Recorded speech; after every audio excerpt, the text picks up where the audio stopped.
In Chapter 10, we looked at energy. Chapter 11 is titled Using Energy. We're going to look at limitations on real-world uses of energy. And we're going to start with a question about light bulbs. So right here, I have a light bulb plugged into a socket. There's 15 watts of electric energy that comes in, 15 joules per second.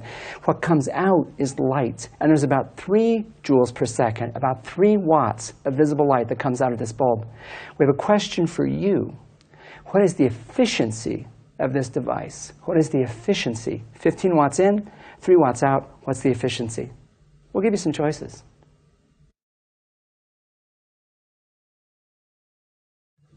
And in fact, you know what you do is you take the 3 watts, which is your output, and you divide it by the 15 watts, which is your input, and you get 20%. This light bulb is about 20% efficient. In the book, we define efficiency as what you get divided by what you paid. And that is a general definition of efficiency that we'll use throughout the chapter. Now, you can have light bulbs which have very different efficiencies. For instance, I'll swap out this light bulb, which is a compact fluorescent bulb, for this light bulb, which is an incandescent bulb. This light bulb puts out the same 3 watts of visible light, but it uses 75 watts of electricity on the input. So what's the efficiency of this bulb? 3 watts out, 75 watts in. What's the efficiency? We'll give you some choices. And of course, you calculate this the same way. I have 75 watts in.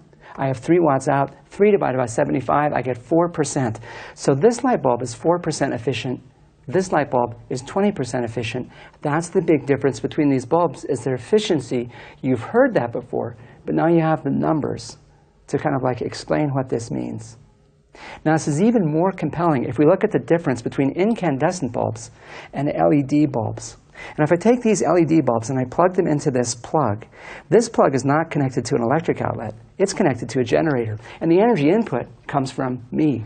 And if I crank this, I can directly sense how much energy goes in, because the energy goes in is provided by me.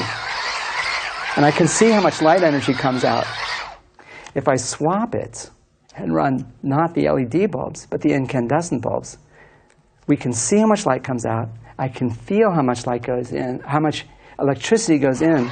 And what I can sense is I have to work a lot harder. I can hear the generator straining. I have to work about 5 times as hard, and I'm getting less light out. And so there's an even bigger difference in the efficiency. It's not just a factor of 5, because I'm putting 5 times as much energy in, and I'm getting less light out. So the efficiency of these incandescent bulbs compared to the LEDs, very, very different in efficiency. But I want to think about the first stage of the process. The energy came from me turning the crank.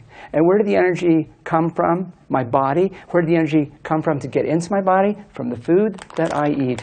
And so now we want to look at energy in the body. And any food that you get at the store is going to have a label on it. And if I look on the label, there's calories. So if I look at the nutrition label, there's 160 calories. That's the energy input. And that corresponds to 1 serving, which is approximately 32 chips.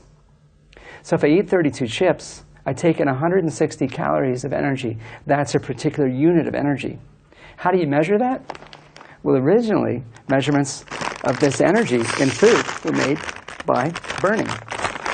I'm going to take out, approximately 32 chips. And if I take my 32 chips and put them in a pile, I can light them on fire. And this is exactly the chemical reaction that your body uses. When you eat food, you oxidize it. And when you oxidize it, you extract energy from it. And so the process that I'm doing here looks different, but chemically is actually very, very similar to what happens in your body. Take a match, and I strike it. And it turns out that these chips are pretty high in fat content. And so the consequence, they burn pretty well. And this amount of energy that we're seeing here, this is 160 calories, approximately. And you can see that 160 calories is a tremendous amount of energy. But 1 big C calorie is actually 1,000 small c calories. And in terms of joules, that corresponds to an amount that's even greater. And so the energy is going to continue to come out of these chips for quite some time. But if I ate them, I've taken the energy into my body, and if I take it into my body, I can use it to do different things. We're going to look at two very different types of activities that you can do, and we're going to look at the energy outputs. And first, we'll look at something like walking upstairs. When you walk upstairs, it's very, very easy to figure what you get. What you get is increased potential energy. And then, if we figure out what did you have to pay in order to get that increased potential energy, we have a standard figure we use in the book. And we use a figure of 25%. And that's about right for your body. If you're going to raise your potential energy by about 1,800 joules, it will cost you 7,200 joules of energy input to achieve that change in potential energy. So the efficiency of your body is about 25%. The other type of activity we'll look at is things like walking. When you walk down the hall, your body is using energy. But it's not as clear what you get. Your potential energy is not changing. Your kinetic energy is not changing. The way you figure out the energy use of the body is you make a measurement. These people are wearing masks that measure the amount of oxygen they use, and so therefore the amount of energy their bodies use when they do certain activities.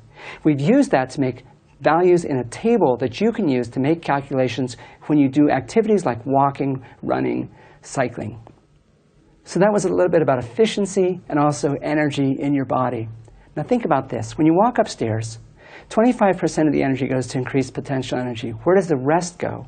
It goes into thermal energy. Your body warms up. And you need to get rid of that thermal energy. How do you do that? That's a piece we'll talk about in the next segment.